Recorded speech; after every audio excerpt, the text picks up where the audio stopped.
Hi there, welcome to section 12.5. So I'm using the iPad, so I'll be able to switch back and forth between writing and the 3D graphing. So how do you create a line in 3 dimensions? Well, when you're in 2 dimensions, then you need to know the slope. And the slope basically tells you what direction the line goes. Well, in 3 dimensions, what's going to tell you the direction would be a vector. So for example, 1, 2, 3 is a vector. So go over by 1 on the x-axis, 2 on the y-axis, and 3 for the z-axis. And then create that vector. So drawing in 2 dimensions is a little bit challenging, but it would look something like this. Then what if you took a multiple of it? So that would make it 3 times longer. So that would create this vector. And then what if you had used -3? Well, then that would make it go this direction. And what if you continue doing that for all possible numbers? So instead of using a number 3 or -3, I'll just use t. And then t can go from -infinity to +infinity. And then that would create this whole line right here. So that creates a line. But what if you want the line to go through a different point? Well, let's look at the graph. Okay, so right here on the left hand side, if you take a look at those commands, some of it looks like a bit of a mess, but if you look at the very first one, in order to make a vector, you just use a lowercase letter like m equals, and you put 1, 2, 3, and when you hit enter, it gives you a vector. So if I just pick a letter, W equals, and then I'll make up a different one, 2, 4, 1. And then when I hit enter, it then changes that into a vector, and it draws it for me. Okay, that was just extra. I don't really want that vector. I just wanted to show you how to type that in case you're trying it yourself. So the next thing I do is say, take that vector times t. And after I did that, here's the second command. If you look on the left, it says x equals 0, 0, 0 plus lambda times 1, 2, 3. Well, I had put t times 1, 2, 3, but Geogebra likes to use lambda instead. But it still gives us the line. So that's the line that I was trying to draw just a moment ago. Now, what if you want that line to go through a certain point? So you can pick a point, like I'm going to use 2, 5, 3. And that's that blue point right there.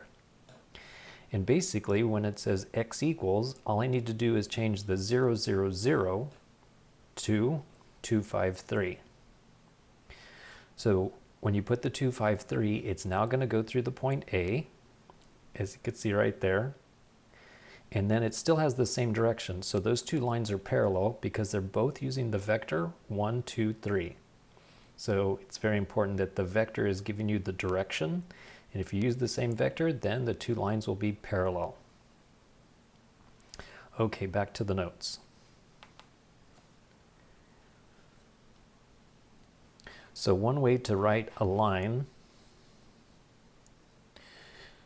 is, usually in calculus we call it r of t, and then you give it a point,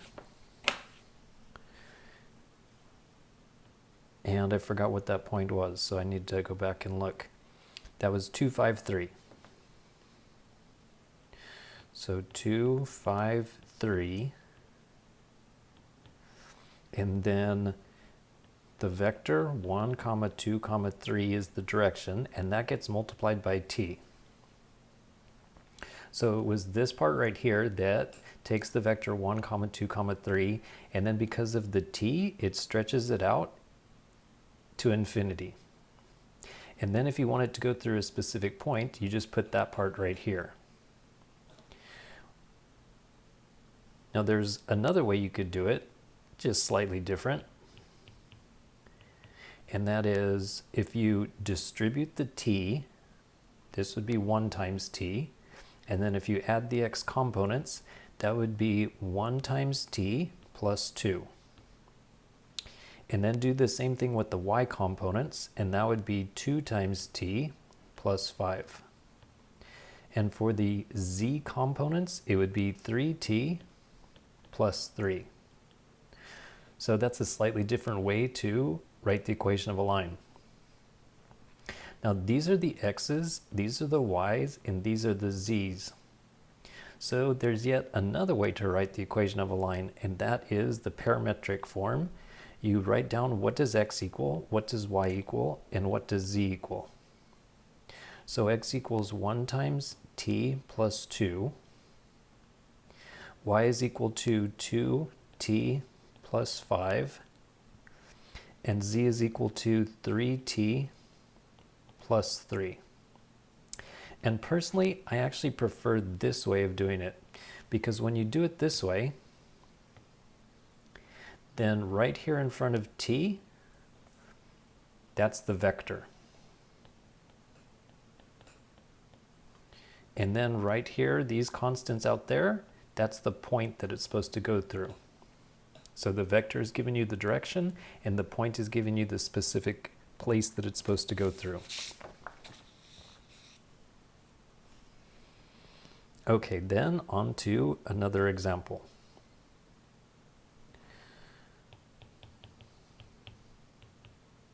Find the equation of the line through one point is going to be -5, 3, 4, and another point is going to be 8, 7, -4. So, as I was just mentioning right here, you need a vector and a point. Well, we definitely have a point. In fact, we have 2 points, but we don't have a vector. So how can you create a vector when you've got 2 points? That's right, subtract them.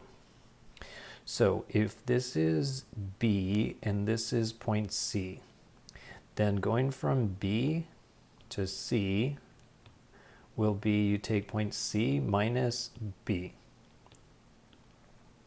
So that would be 8 minus a -5, that's a positive 13.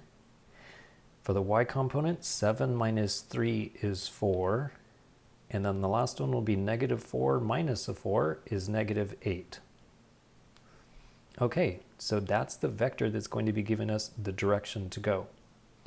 Like I said, I prefer the parametric form that goes like this. So it's going to be something times t plus something else. Something times t plus something else. And one more time, I should have just copied and pasted, but there we go. And then what goes right here, that's the vector. So the vector would be 13, 4, and -8. And then for the point, you can either use C or you could use B. Either way, it's going to give you the same information. So I'm just going to use B. So -5, 3, and 4. And that would be the equation of the line. Now notice one other thing is when you put t equals 0, then this one would just equal -5, this one would just equal 3, and this one would equal 4.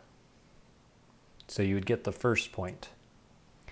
And if you put t equals 1, then the first equation would say x equals 13 minus 5, which is 8.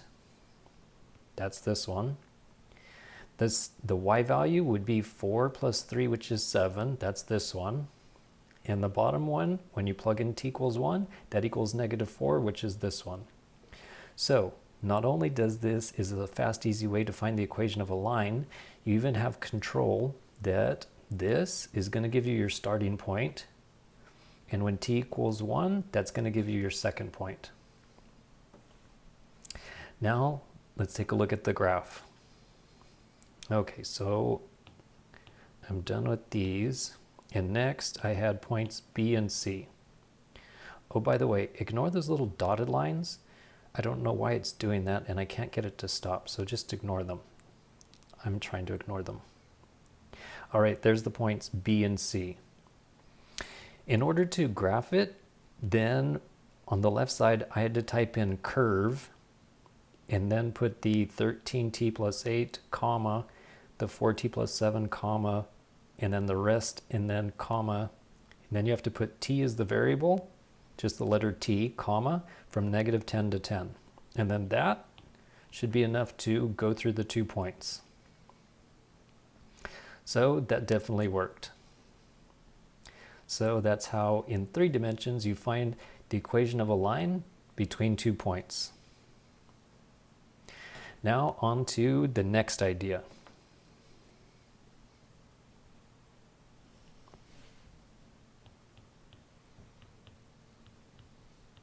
What if you have 2 lines?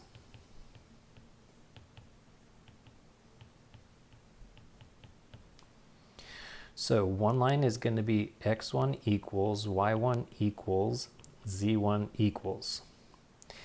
And this one is going to be 2t plus 4 for the x, negative 5t minus 7 for the y, and 6t plus 3 for the z.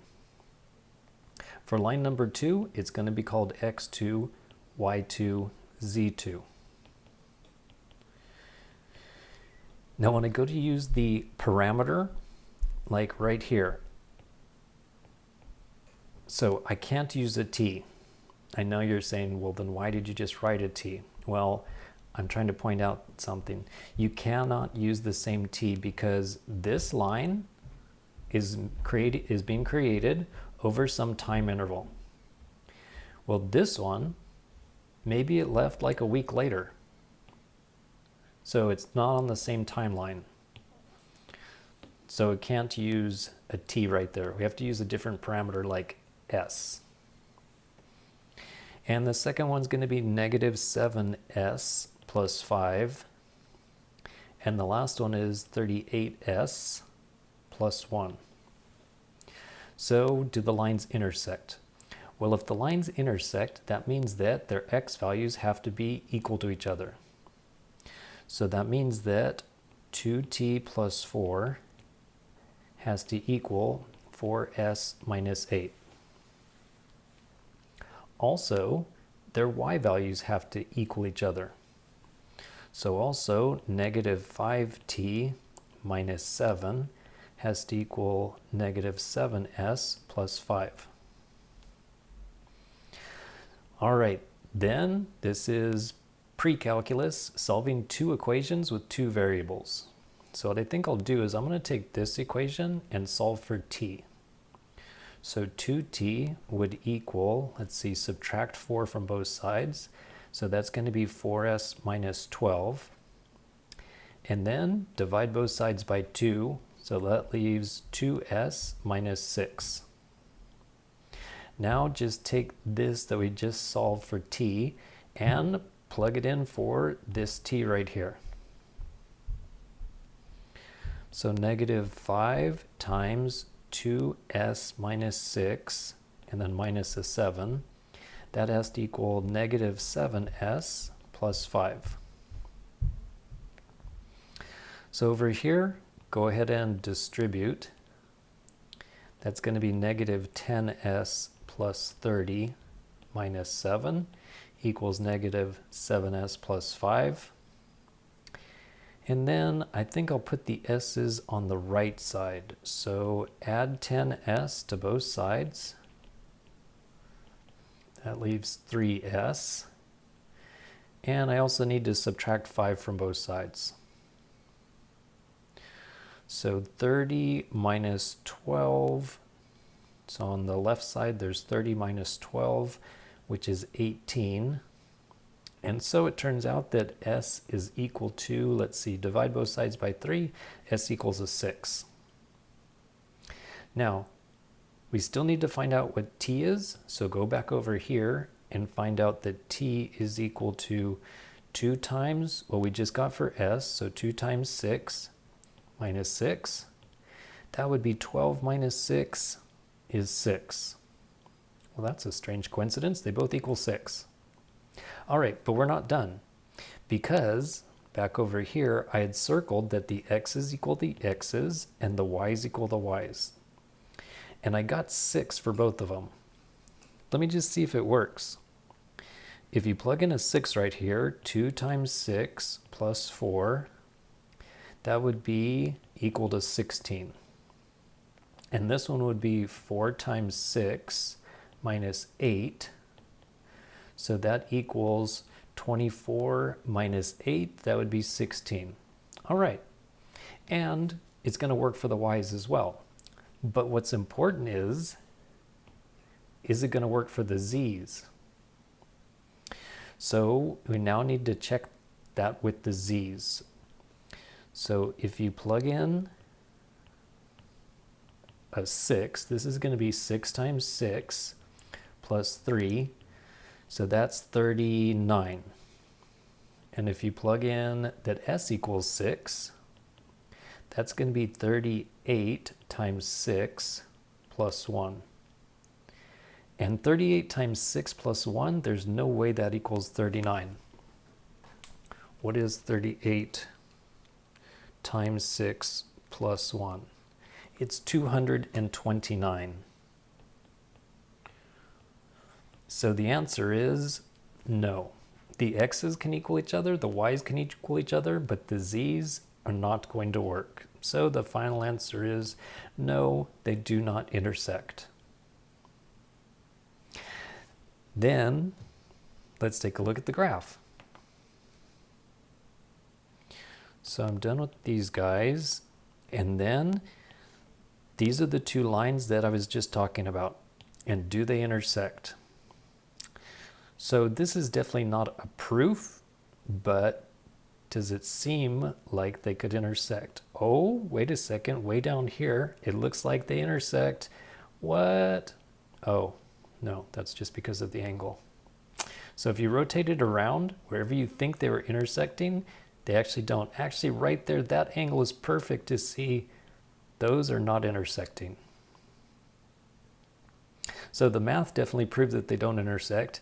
And then this is just sort of a visual confirmation. It seems like they don't intersect. Okay, then on to planes.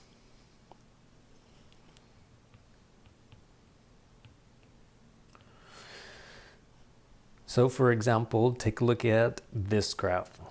5x plus 7y. Now, if you were in 2 dimensions, and you put that equal to 4. You know what type of graph that makes in 2 dimensions? Yep, it makes a line.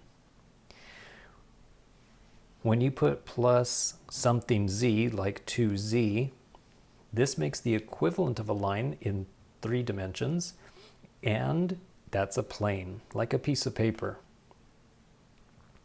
So, graphing this by hand, I would basically go like this. Put y equal to 0 and put z equal to 0. And then solve for x. And x would equal 4/5.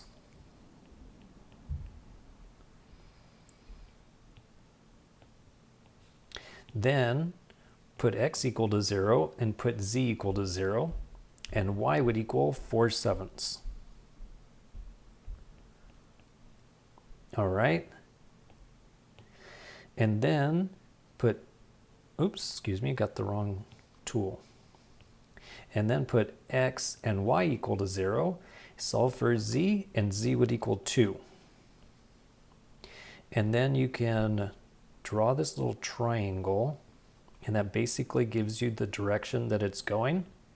Shade it to give it some character, and then you could even continue shading it out like this to make it look like a plane that's going forever. And that's basically how you graph it on a piece of paper or an iPad. So using Geogebra, so that one I didn't type in ahead of class. So let me type that one in. 5x plus 7y plus 2z. And then I had it equal to 4. And there's the plane that I was just drawing. Looks just like mine, doesn't it? So let me see, I need to, well, for one, I think I should zoom in. Okay, maybe I don't need to zoom in. I was trying to zoom in and show you that triangle that I was drawing, but it's not cooperating.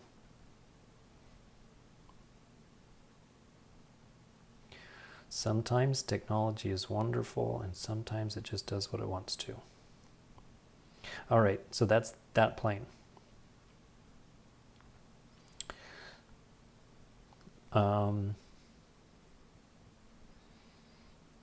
Well, okay. Now the other thing is, if you look in front of the numbers, if you look in front of the variables, I know what I can do. Hold on. There we go. Just start over. 5x plus 7y plus 2z equals 4. All right. So right there, right down there at the origin, that was the triangle that I was drawing. And then I was making the lines go out from there so that hopefully it looked like this. Okay, then on to a more important point. The numbers in front of x, y, and z. What is that all about? So if I use a lowercase letter, then I can make a vector. So I need to put equals.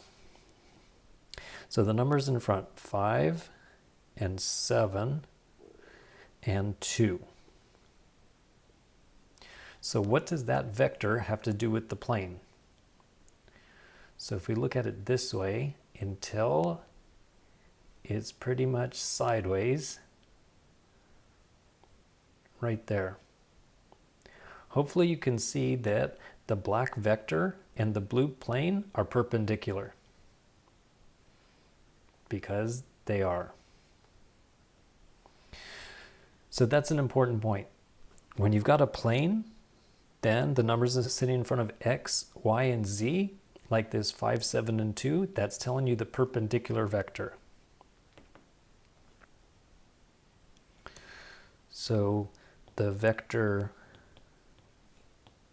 5, 7, 2 is perpendicular to the plane.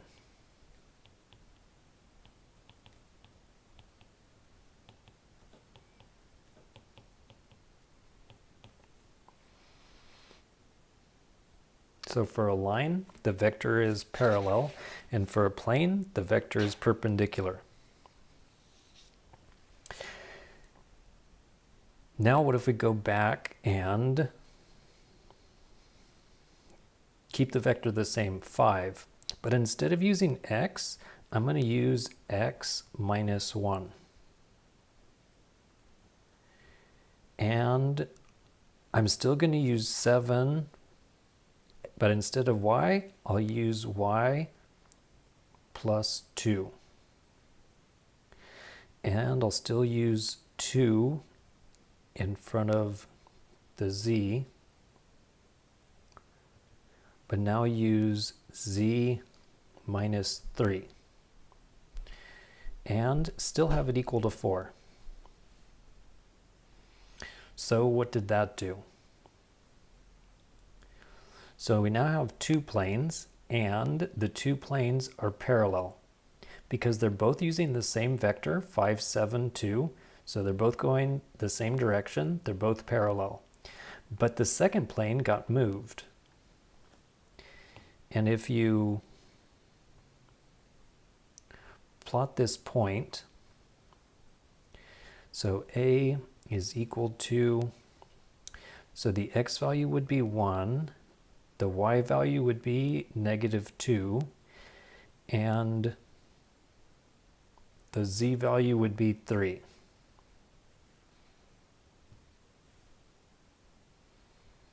I seem to have typed something wrong.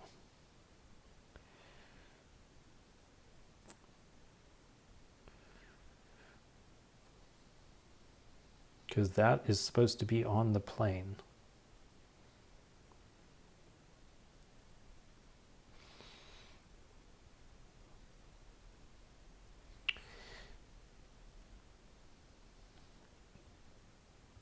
There's something wrong with that point. So anyway,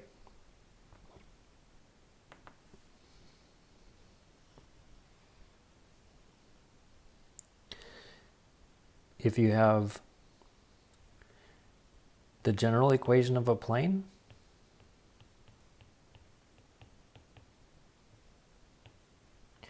is A and then x minus x naught,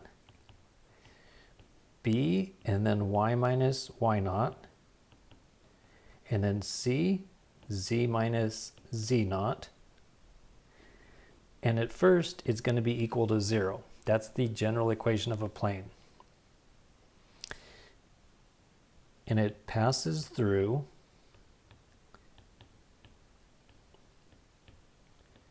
the point x naught, y naught, z naught. And the numbers in front, a, b, and c, that's the vector that's perpendicular to it.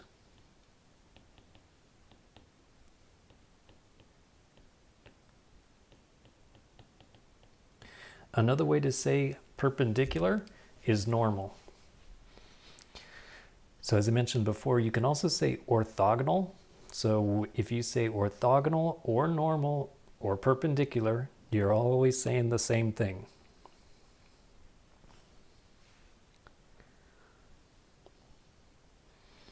Now,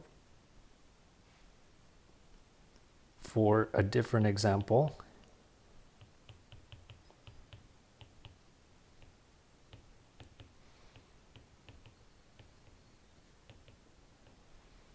find the angle between two planes. So plane 1 is going to be 6 times x minus 1 plus 2 times y minus 2 plus 5 times z equals 0. Plane number 2, -2 times x plus 3 minus 8 times y plus 7 times z minus 1 equals 0. So what's the angle between those two planes? Well, for the first one, its normal vector is 6, 2, 5. And for the second plane, its normal vector is -2, -8, and 7. And if we have two vectors, then you could find the angle between the two vectors. I could use cosine of theta equals, and then you take the dot product. So multiplying the x components will be -12. For the y's, that's going to be -16. And for the z's, plus a 35. And then you need the length of each vector. So squaring the components on the first one will be a 36, a 4, and a 25. For the second one, squaring them will be a 4, a 64, and a 49. So cosine of theta equals, and then I'm just going to type the whole thing in the calculator right now and do cosine inverse of it. So cosine inverse, on top we have a -12 minus 16 plus 35. And that gets divided by the square root of a 36 plus 4 plus 25, and then times another square root of 4 plus 64 plus 49.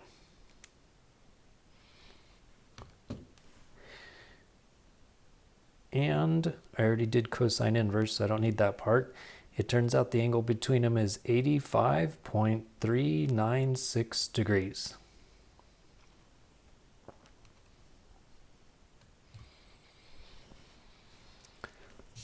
Okay, so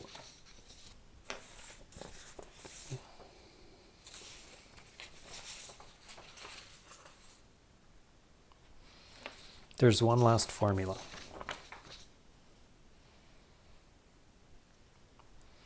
So let's say that you have a plane, and that plane is a times x plus b times y plus c times z. So in other words, if it was in this form, somebody already went ahead and multiplied it out and combined like terms, etc. And they got this. And then plus whatever the constant is equals 0. And then suppose that you have a point x0, comma y0, z0. So you have some plane sitting there in space, and then you have some point right here. Then the question is, what's the distance between them? So you'd need to go the shortest distance, which is actually perpendicular to the plane.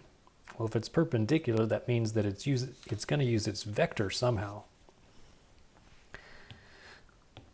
So the distance between the point and the plane goes like this. So basically you just take these numbers and plug them in for x, y, and z. So you're basically just plugging those into the plane. So it'd be a times x0 and b times y0 and c times z0. And then notice right here, it has to be set equal to 0. If it wasn't set equal to 0, you need to do that yourself first of all. Move everything to one side. Now, because we're talking about distance, we want this to be positive, so take absolute value. And then you divide by the length of its normal vector. So that would be the square root of a squared plus b squared plus c squared. And there's the distance formula. So as our last example, find the distance from the point is just going to be 1, 2, 3. And the plane will be 3x minus 4y plus 8z equals 1. All right, the first thing I need to do is make sure that it's set equal to 0. So subtract 1 from both sides. The next thing is plug in those numbers 1, 2, 3. So it'll be 3 times 1. Oops, that's supposed to say minus. Minus 4 times 2 plus 8 times 3 minus 1. In case this turns out to be negative, get rid of the negative. And then you divide by the length of the normal vector. So that's going to be 3 squared plus negative 4 squared plus 8 squared. So this is going to be 3 minus 8 plus 24 minus 1. So that's going to turn out to be positive. I don't really need the square root. And this is going to be 9 plus 16 plus 64.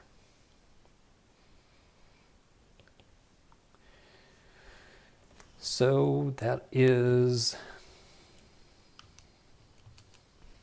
an 18 on the top and the square root of